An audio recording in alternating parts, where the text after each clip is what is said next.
Well, let's talk about that. Let's talk about what the overturning of Roe v. Wade, if this actually happens, means. What it means is that the federal government does not get to dictate or write into law what it is that you do in terms of abortion. And in fact, it's not something that's constitutionally protected, which is why this is being written up. What this means is that, guess what? Abortion and those regulations get to be decided by the states, get to be decided by your elected representatives who you choose. So what this in fact does, this overturning of Roe v. Wade, it puts your voice back on the market to be able to tell your state legislatures what you want to see, how you would like the law to be dictated in this case. And guess what's going to happen? There's going to be states, let's see, like California and New York, we're going to go, yes, abortion is legal. In fact, in California, they'll probably go, it's legal at any time. You can get abortion in your third trimester. Why not after birth? You know? That's what that state's going to do. And then you'll probably have states like Florida, Texas, Idaho, Tennessee that go, no, we're going to regulate that, if not outlaw it. Why is that? Because it will be dictated by the population that lives in those states. The way that our country was meant to work.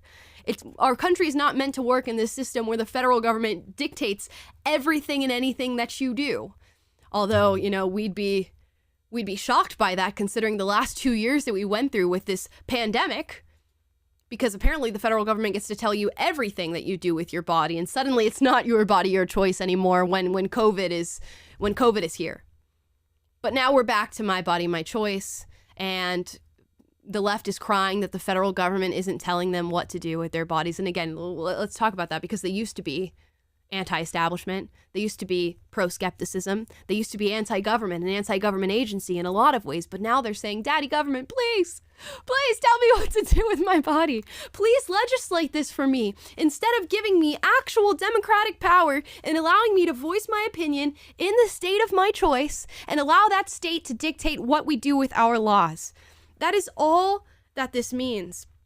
Now, I'm sure they're not happy with some of the people on their side, because here's a tweet from Paul Micleod. I hope I said your last name right. Big. Senator Joe Manchin just indicated he would not blow up the filibuster to codify Roe, saying he believes the filibuster is a check on power that preserves abortion rights. Without Manchin, the chance of passing Roe into law is pretty much zero. And again, they will cry. They will cry that the federal government will not be able to tell them exactly what laws they need to follow and exactly what needs to be regulated. And this is going to happen.